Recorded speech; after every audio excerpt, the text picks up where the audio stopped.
Սարգսյան։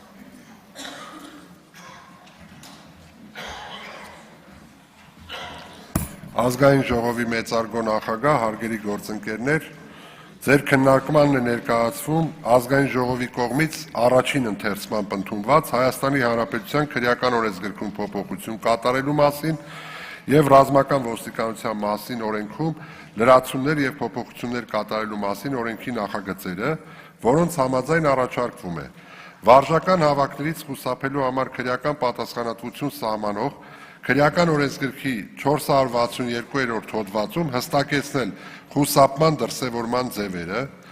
ռազմական ոստիկանության իրավասություններում հստակեցվում է ռազմական ոստիկանության գործունեությունը ոչ միայն հանցագործությունները կանխելիս եւ խափանելիս, այլև հայտնաբերելիս եւ բացահայտելիս, ռազմական ոստիկանության իրավասություն է վերապահվում աջակցել զինկոմիսարիատներին, քաղաքացիներին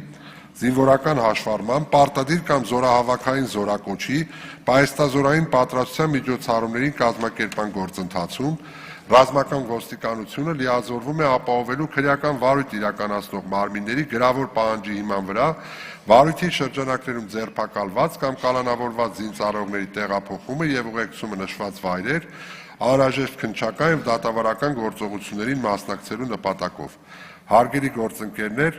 օրենքների նախագծերի վերաբերյալ ազգային ժողովի падգամավորների կողմից առաջարկություններ չեն ներկայացվել, կառավարության նախաձեռնությամբ շտկվել է տեխնիկական վրիպակ ռազմական ոստիկանության մասին օրենքի ընդունման ժամկետի մասով։ Օրենքների նախագծերը քննարկվել են համապատասխան հանձնաժողովում եւ ստացել դրական եզրակացություն, խնդրում եմ հավանության արժանացնել եւ կողմ քվեարկել։ Շնորհակալություն, հարգելի պարոն Սարգսյան, քանի որ գրավոր առաջարկներ չեն եղել, հարցեր չեն լինի, կարող եք զբաղեցնել ձեր տեղը, հարակի ձգությամբ հանդես կգա Պաշտպանության եւ անվտանգության հարցերի մշտական հանձնաժողովի նախագահ Անդրանիկ Քոչարյանը, համեցեք պարոն Քոչարյան։ Շնորհակալություն, ազգային ժողովի մեծարգո նախագահ, հարգելի գործընկերներ, հիմնական զեկուցողը ներկայացրեց, թե ինչ նպատակ է հետապնդում այս իրավակարգավորումը եւ օրենքների փաթեթը,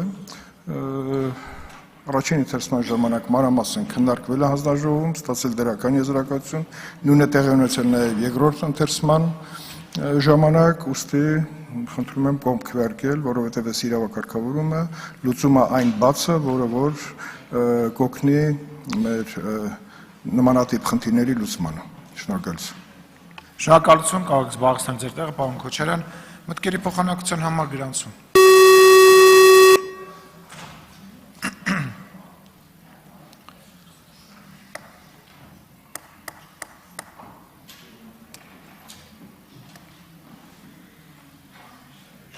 Պարոն Մանուկյան, դուք նաև խմբակցության անունից եք գրանցվել, կմիացնեմ իրար րոպեները, եթե դեմ չեք։ Ինչա՞։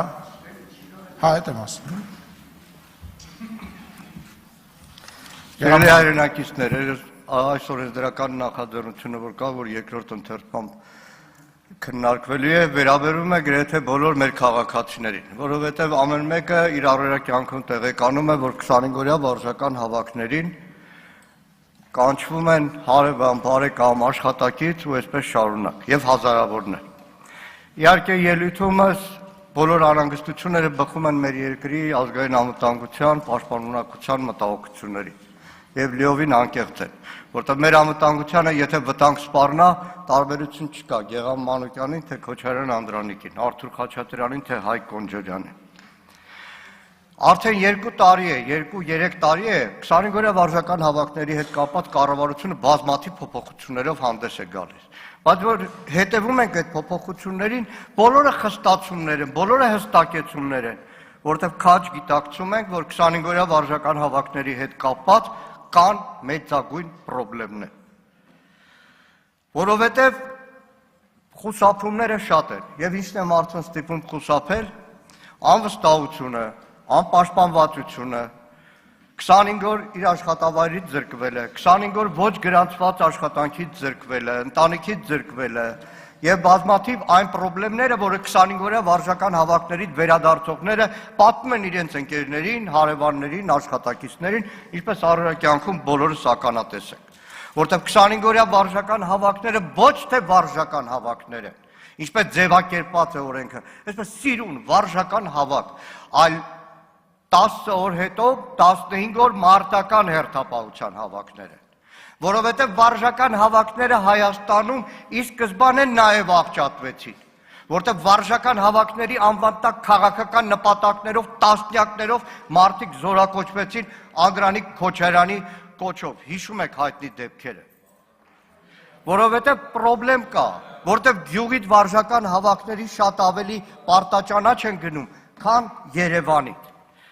և անկեղծ լինենք, լավորի չի, որ այս վարժական հավաքները կան, դրա համար միշտ քննարկումների սրտացավ մասնակցում ենք, որտեղ հասկանում ենք, որ մարտական հերթապահության պրոբլեմ կա, որտեղ հասկանում ենք, որ մարտական հերթապահության առաջվա 15 օրվա փոխարեն այսօր 2-3 ամիս զինվորը կանգնում է մարտական հենակետում, որ ինքնին բազմաթիվ պրոբլեմներ են, և թող չհոխորտան, որ պայմանագրային զինծառայողներով մեր զինված ուժերը լցված են, ոչ, վարժական հավաքները բացը լրացնելու համար է։ Վաղը եթե թիվը չհերիքեց մարտական հերթապահության, ավելի շատ մարդ են տանելու վարժական հավաքների, բայց այդ բոլոր պրոբլեմները չլուծած, տեսեք տաքսիստը, որը գնում է վարժական հավաքի է ստանում է այդ 180,000 դրամը, չէ որ իր ստացած այդ շահույթից շատ ավելի քիչ է, օրերս ականատեսը մի ուրիշ բանի, գործող ավականին, որ ամեն օր նիստեր է գումարում, որոշումներ է կայացնում, ավականու անդամը զորակոչվում է վարժական հավաքների, որը ինքնին, չեմ ասում ճիշտ է կամ սխալ, բայց խնդիր է։ Երբ որ հանդերձանքի հետ կապված, պարոն Սարգսյանն է նստած, հանձնաժողովում են բարձրաձայնել, մի քանի ամիս առաջ բազմաթիվ քաղաքացիներից ահազանգեր կար, որ վարժական հավաքից հետո ասում են 42,000 պահելու են ֆորմի համար։ Ահազանգը եղավ, ոնց որ կարգավորվեց։ Բայց հիմա էլ ֆորմ են, որ տալիս են, ասում են աչքի լույսի պես 3 տարի պետքա պահես, թե պաշտպանության նախարարությունը արդեն 3 տարի է խոստանում է այդ ֆորման վերջապես փոխի։ Կեցության պայմանները հանձնաժողովում էլ եմ ասել, դեպքեր կան, որ ուղղակի ահավոր վիճակում են։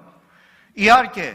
անվտանգության հետ կապված բոլոր խստացումները կարևոր են, եւ շատ հաճախ դրա համար է, որ ընդդիմությունը կողմ է քվեարկում, բայց նաեւ անվտանգության հարցը աչքակապությունը, մարդկանց խաբելը, պոռոտախոսությունը, որը ինքնին ձևն է, բայց բովանդակությունը շատ ավելի վատն է մեր անվտանգության համար։ Շնորհակալ եմ։